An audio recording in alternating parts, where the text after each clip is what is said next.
Welcome to the end, closing your project successfully. After all of the initiating, planning, and managing, the final stage in the project management process is closing the project. All of the project objectives should have been met, and the customer has accepted all project deliverables. Failing to properly close your project could result in suffering team morale. If your team members don't feel a sense of closure or receive recognition for a job well done, they may feel less motivated toward future projects. Costs could be mounting up. If your project is still technically open, work may continue even though it should really be the basis for a new project. Lessons that were learned could be lost. The failure to close the project can result in losing valuable feedback that won't be recorded for help to future project teams. The closing phase involves several key activities that help you achieve a successful project close. Auditing the project. A thorough review of all aspects of your project should be conducted. Reviewing project team members and rewarding team performers. Recognition and rewards are a valuable asset. Closing the project formally. Perform an administrative closure by documenting the project results and obtaining final acceptance from a customer or sponsor. This is a required step, even if the project is terminated early. Auditing is a useful tool to determine if project deliverables are complete, quality is at an appropriate level, and if any open issues have been resolved. Several methods can be employed to accomplish this. Two project managers can perform a mutual non-threatening review of each other's projects. An independent consultant can be brought in to review the project. Or an internal team can conduct an examination to determine the project's process. A project audit should be viewed as a positive experience, not a negative one. Every project will have areas that can be improved. Use this tool to find solutions to problems. Key questions should be asked about the project priorities and the performance of priorities. Asking these questions will help you identify areas for improvement, which is the purpose of a project audit. Which priorities were met? Which were not?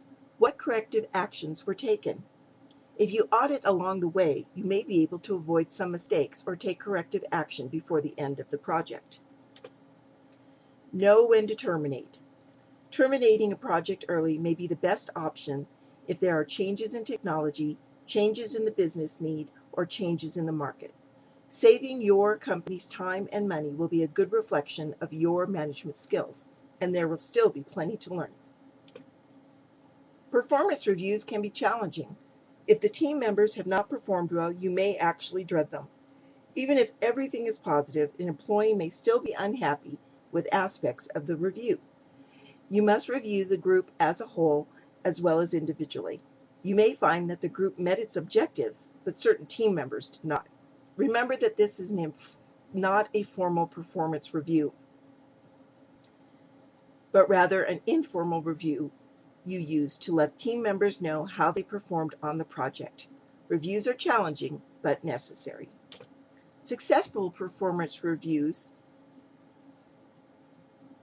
will include establishing objectives. Clear objectives and goals should have been communicated at the beginning of the project and established short and long-term objectives so your employees know what is expected of them and what their performance will be measured against. You should have been totally clear about goals and about the performance expectations. Maintain close contact. If you fail to regularly meet with your employees to find out about their progress, you can't use the performance review to criticize them for substandard performance. Find out how they are progressing. This keeps you on top of any problems that may have developed along the way also. Document performance. Document each meeting with the team member. Over a long period of time, it will be difficult to fairly and accurately evaluate an employee's performance.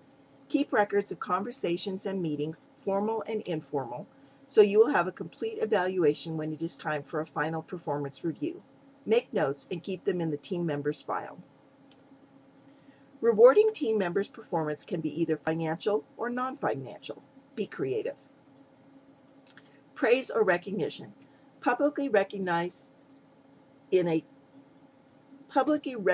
team member in a company newsletter or an industry publication, or write a personal note of thanks on how you value their contributions. Challenging work assignments. Give them a chance to learn new skills. What type of assignments would your team member value most? Then give them the opportunity. Professional opportunities. The chance to take a career-related course that would enhance their skills, will benefit both the employee and the company. Extra pay or paid leave. Bonuses, salary increases, or extra paid vacations. Everybody loves that. Promotion and lateral moves. Long-term reward for top performers and often includes higher pay. You could promote an employee into a supervisory position that offers more challenge and a higher salary. We have already learned in this course that employees will be happy to work harder and turn in quality work when they feel their efforts are recognized and rewarded. Administrative closure involves documenting the project results as well as confirming the final acceptance by the project customer or sponsor. Administrative closure is necessary at the end of each phase and at the end of the project, including a project that has been terminated. Document the project work.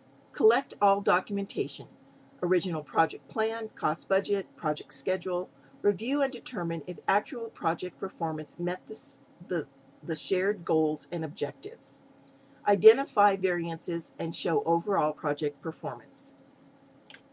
Confirm alignment with requirements. The customer must confirm that all objectives and requirements of the project scope have been met and officially sign off. Project must be in alignment with all requirements and specifications. Analyze the project's success or failure. Cost, scope, and quality. Significant variances indicate a problem that you should keep in mind for future projects. No variances equals successful project. Analyze project management processes. Spend time to analyze the project management processes, initiating, planning, and managing, to determine if each of these processes were successful. This information can help you on future jobs. Document lessons learned. This can be the most valuable information you take away from your project before you can use what you learned because you can use what you learned to avoid making the same mistakes on future projects. Lessons learned documentation should include reasons for corrective actions, their outcomes, reason for variances, and mistakes that were made. This should be completed throughout each phase of the project as well as at the very end. Don't delay, as important information can be lost. And the final step is administrative closure. Administrative closure is documenting a formal sign-off. It is important because it indicates the project is officially closed. You should always require a formal sign-off of your project and archive this with the other project documentation for future reference. And then take a moment to personally celebrate. The end.